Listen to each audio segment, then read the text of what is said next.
Hola, ¿qué tal, queridas amigas y amigos del Cecilia en directo vía web? Ya estamos listos a través de BPI TV para llevarles nuestra entrevista del día de hoy. Nuestra invitada, Marianela Herrera. Marianela es la directora del Observatorio Venezolano de la Salud. Hoy vamos a hablar sobre la seguridad alimentaria en Venezuela. Hoy vamos a hablar sobre la crisis humanitaria que hay en nuestro país, sobre unas cifras súper alarmantes que nos dio la gente de Cáritas y todas estas ONG y organismos que están trabajando para que a través de una data los venezolanos conozcamos lo que está pasando con nuestros niños, muy especialmente con nuestras familias en materia de seguridad alimentaria. Vamos entonces de inmediato a invitarlos a que se pongan cómodos. Vean esta entrevista, vale la pena. Tenemos que luchar todos para que esto cambie. Sí, fíjate, ya los datos que existían sobre seguridad alimentaria en Venezuela no eran nada alentadores. El propio Programa Mundial de Alimentos nos hablaba de un 9.3 millones de personas en condiciones de seguridad alimentaria moderada, de inseguridad alimentaria moderada o severa. Y esto se refiere a que la gente básicamente no puede comer, utiliza estrategias de restricción para poder más o menos capear la crisis e inclusive llegar a pasar uno o varios días sin comer en el caso de los que están con inseguridad alimentaria severa. Dicho esto, no es de extrañar que exista un aumento tan dramático en los casos de desnutrición aguda global al momento. ¿Por qué? Bueno, porque realmente a Venezuela esta pandemia la toma dentro de otra crisis. Entonces es una crisis dentro de otra crisis. Y simplemente ya las familias venezolanas que hacían todas las maromas inimaginables por más o menos sostener un mínimo de consumo de alimentos con las restricciones lógicas y propias de la pandemia, pues hemos puesto a las familias a decidir si se contaminan y salen a trabajar o se quedan en su casa y se mueren de hambre, porque la mayoría vive. Sí, no, claro, mira, dice Cáritas, el poder adquisitivo alimentario del salario oficial, $1.4, solo cubre el 0,8% del costo de la canasta básica. ¿Cómo hace una familia para alimentarse completamente? ¿Cómo podemos ver, por ejemplo, cifras de Cáritas que indican que el 49% de los casos de nutrición detectados por Cáritas se concentró en niños menores de 2 años? Es que Claro, no se alimentan, no se están alimentando. ¿Cuántas comidas están haciendo al día estas familias? claro, no, y además en el caso particular de los niños menores de 2 años, esto es dramático porque esto viene asociado, como todavía se encuentran en la ventana de los primeros 1000 días de vida, esto se encuentra asociado a una desnutrición y retardo de crecimiento que viene ya desde el útero materno y que termina de expresarse dentro de esa ventana, ¿verdad? Hasta el final de los 2 años, primeros 2 años de vida, donde si no hay una compensación verdaderamente adecuada, importante, razonada, ¿verdad? Para compensar al niño, pues el niño sigue en este curso y por eso es que estamos viendo todas las organizaciones que trabajamos en terreno, cosas tan dramáticas como niños de 6 meses que pesan menos que al nacer, niños de 1 año de edad que pesan 7 kilos, cuando de verdad es sumamente dramático lo que estamos viendo. La reducción de las medidas, Marianela, 5 centímetros, hablaban de reducción de medidas, de pérdida, increíble. Sí, o sea, realmente lo que pasa es que uno no puede hablar en términos de talla como que se perdió la talla, sino que no se ha alcanzado el potencial que venía a expresarse. Entonces, porque eso responde a estímulos ambientales y sabemos que la talla es la combinación perfecta entre el potencial genético y cómo se expresa ese potencial genético de acuerdo al ambiente adverso o no, que permite pues que tú expreses el desarrollo. Y no es lo mismo, por ejemplo, una persona que es grandota como yo, porque tengo la genética para hacer que yo me hubiera quedado chiquita, a una persona cuyo potencial era ser bajito.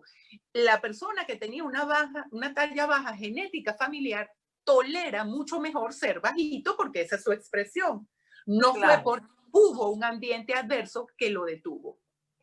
Una pregunta, ¿estamos hablando realmente, Marianela, de una desnutrición aguda o el término es malnutrición?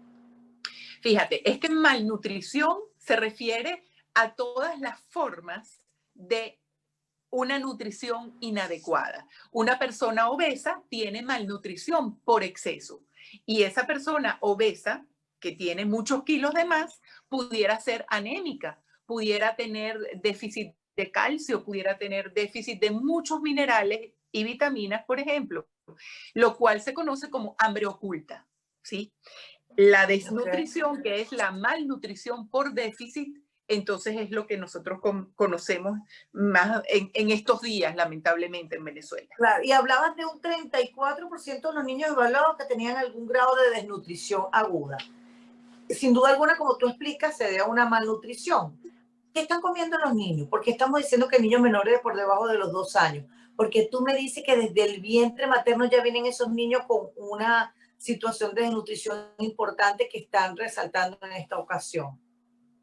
Bueno, fíjate, ciertamente lo que sucede antes de los 2 años y particularmente antes de los primeros 6 meses de vida y el hecho de que estemos viendo estos casos en este grupo en particular, quiere decir que la lactancia materna no está siendo eficiente, donde nosotros tendríamos Exacto. de base que tener un grupo que, por ejemplo, estaba protegido gracias a la lactancia materna exclusiva. Entonces aquí se abren dos comentarios. Uno, que no estén lactando a los niños. Otro, que la lactancia materna sencillamente no está cubriendo las necesidades porque ya la desnutrición materna ha sido una desnutrición también sumamente importante y que ha deteriorado la calidad de esa leche, como lo probaba, por ejemplo, el artículo del doctor Virgilio Bosch, quien fuera presidente de Fundación Bengoa hace unos años, con su estudio en mujeres en estratos socioeconómicos bajos de Caracas, donde encontraba un déficit de ácidos grasos esenciales en la leche materna. Marianela, yo quiero insistir un poquito en esto porque, y en la encuesta de Cáritas, que sin duda alguna fue tendencia en estos últimos días, que dice que lo voy a leer porque son cifras. Dice, la diversidad de dieta está en el umbral de crisis de inseguridad alimentaria. En 32% de los hogares consumen entre 2 y 3 grupos de alimentos solamente. El 46% de los hogares evaluados ha deteriorado su alimentación y 57% ha incurrido en alguna forma de privación alimentaria. Y tú decías que nosotros la pandemia nos agarra con una crisis importante alimentaria también. Esto podríamos decir que es post-pandemia o durante pandemia, o esto ya venía ocurriendo hace muchísimo tiempo por la falta de ingresos económicos para una familia cuyo padre y madre, vamos a ponerlo de una forma sencilla, pueden estar trabajando, tratando de llevar el dinero para su casa y no pueden alimentar bien a sus hijos. Fíjate, muy interesante esta pregunta porque nos lleva a una reflexión y conecto con otro tema importante en este momento, que es, fíjate, esto es sencillamente la manifestación de la agravación de nuestra crisis preexistente. Y cosa que se demuestra muy bien en el recién inaugurado portal de Un Venezuela, que recoge todas, y que fue un esfuerzo realmente titánico y maravilloso de más de 80 organizaciones de la sociedad civil, donde se recoge todos los datos que existían en materia de alimentación, de salud, de agua y saneamiento, de educación, de calidad de vida, eh, y que nos habla de la severidad, del daño, de las brechas que existen en Venezuela. Entonces, ¿cuál ha sido el impacto y cuál era el impacto que existía antes de la crisis? No era nada despreciable. Nosotros nos Una encontrábamos pregunta, Marianela, antes de que continúes para que nos hables del portal, porque es interesante que la gente lo busque y lo consulte, porque aquí hay un trabajo multidisciplinario. Muchísima gente aportó su tiempo para poder poner esta data en este portal. Es un HUM de humanitario, Sí, es un Venezuela. unvenezuela.org y realmente es muy interesante el portal porque se aborda la evaluación de la emergencia humanitaria venezolana desde un enfoque multidimensional, desde un enfoque que intenta construir un modelo de análisis para realmente evaluar qué es lo que está pasando en todas las dimensiones de esta emergencia humanitaria compleja que vive Venezuela.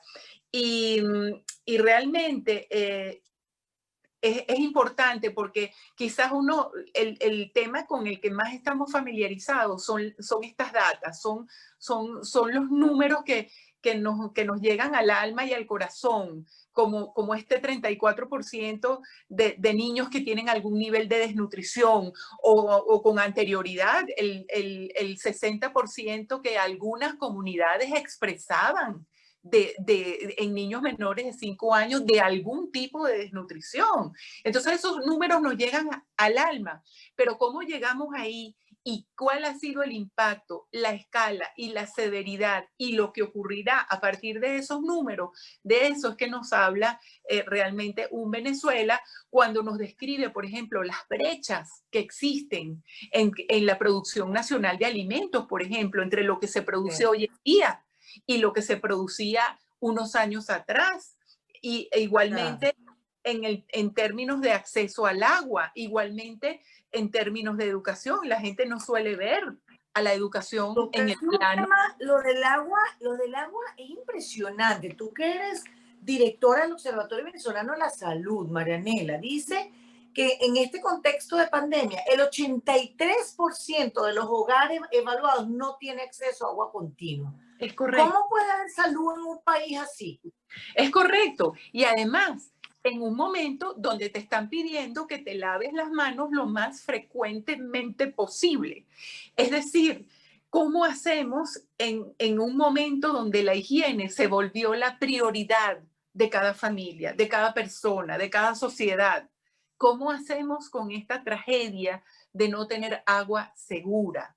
Igualmente, porque además como todo está interconectado, ¿cómo hacemos con el plano educativo? Que los niños pierdan la educación porque no hay agua en los planteles, porque no hay un programa de alimentación escolar que pueda acompañar efectivamente a los niños y en su desarrollo cognitivo, en su desarrollo del cerebro, en su desarrollo del aprendizaje. Es realmente resquebraja cualquier emoción que nosotros podamos sentir en este momento. Y ni hablar del área de salud y de calidad de vida, porque realmente cuando hablamos de salud y vemos ese incremento en la mortalidad materna, el incremento en la mortalidad infantil, la ausencia de insumos en los hospitales y las brechas entre los distintos periodos de tiempo que señala todas las tablas del portal Un Venezuela, que invitamos a la gente que los visite y se meta de lleno allí y baje las tablas y consúltelas y analice y haga sus preguntas y discutimos y los podemos poner porque realmente es para eso, es para la discusión efectiva, para la discusión constructiva que debería existir en pro de la solución de estos problemas que no tienen ningún sentido. Me gustaría que nos explicaras, Marianela, como directora del Observatorio Venezolano de la Salud, ¿qué parte le tocó a ustedes? ¿Qué otras organizaciones, ONG, han participado en esta data de un Venezuela y este equipo que entiendo que tú que te encargaste un poco de lo que es la alimentación, nutrición, cómo hicieron con la verificación de la data? Ciertamente es una data realmente importante que tomar en cuenta. ¿Qué pasa con los gobiernos que no hacen nada con esta data? O sea, ¿qué pasa con nuestro gobierno? ¿Y qué pasa con las agencias multilaterales? Exactamente. Toman acción ante esta tragedia verdaderamente. ¿Le tocaría a esos multilaterales tomar acción? ¿De qué manera? Totalmente, al considerar como válido y por lo menos poner en el tapete, en la mesa de discusión, las fuentes de datos alternativas que sí se tienen hoy en día en Venezuela. Porque en Venezuela, a diferencia de otros tiempos pasados, en este momento sí se tiene una data que se ha ido construyendo, y con esto no quiero descalificar a nadie, ni mucho menos al Estado, que tendrá su data y ya verá por qué la tiene, pero es el momento de que todos trabajemos en pro de la mejoría del bienestar de la gente, que es lo verdaderamente importante y prioritario. Nosotros deberíamos entender que unidos somos más y que unidos podemos más y que por pensar distinto, por pensar diferente, eso no tiene nada que ver con el plato de comida que pueda llegarle a un niño. No tiene nada que ver con la destrucción de una economía que sí impacta el salario mínimo de un venezolano. Claro. Recuérdame, por favor, unvenezuela.org. ¿Trabajaron ustedes? ¿Trabajó la gente de Cáritas? ¿Trabajó quién más? ¿Bengoa? ¿Fundación Bengoa? Fundación Bengoa, Excubitus en materia de educación.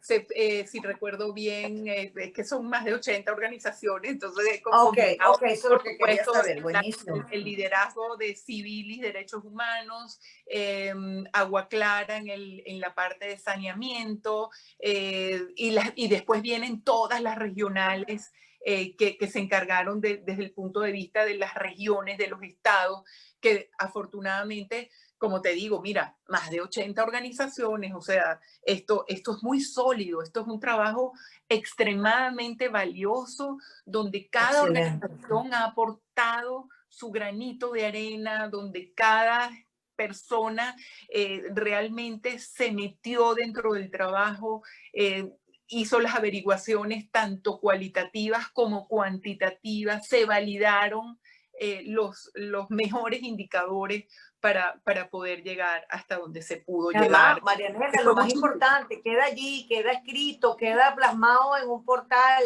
o sea, nada oculto, quieren investigar, investiguen. Eso está allí. Ojalá, y la invitación como siempre, es a todos los sectores de la sociedad. Lo ideal, quienes estudiamos en algún momento política pública, lo ideal es la concertación de todos los sectores, gobierno, sector privado, sociedad civil, academia, todos en conjunto trabajando por el bien de un país. Qué bonito sería, qué lindo, con cuánto cariño, con cuánta inspiración daría tener esos 4 sectores, todos alineados, todos trabajando en pro de la solución. Olvidemos el pasado, no echemos la culpa, ya no vale la pena. Ya a la madre que se le murió el niño se le murió, ya el que no tuvo, lo tuvo. Vamos a escribir una nueva página. Y el portal Un Venezuela permite eso, permite empezar a trabajar desde lo positivo, desde la esperanza, desde lo que sí podemos corregir y de lo que podemos. Es que eso es lo bello, que sí podemos, o sea, eso es lo que te iba a preguntar, ¿sí se puede revertir unas cifras tan dramáticas como las que revisamos hoy? Sí se puede, siempre se puede. Y mientras más temprano comencemos, será mejor. Bueno, amigos, ¿qué tal? Esta entrevista con Marianela Herrera sin duda alguna nos pone a reflexionar muchísimo y es por eso que yo los invito a que si no pudieron ver esta entrevista, lo hagan. Estamos guindados allí en nuestra galería, en Alba Cecilia en directo, para que reflexionemos un poco sobre esto que ella nos dice. Sin duda alguna sí se puede. Yo creo mucho en esa Venezuela del futuro que vamos a construir entre todos. Gracias por haber estado allí. Nuestra invitada del día de hoy, Marianela Herrera, directora del Observatorio Venezolano de la Salud. Un beso para todos.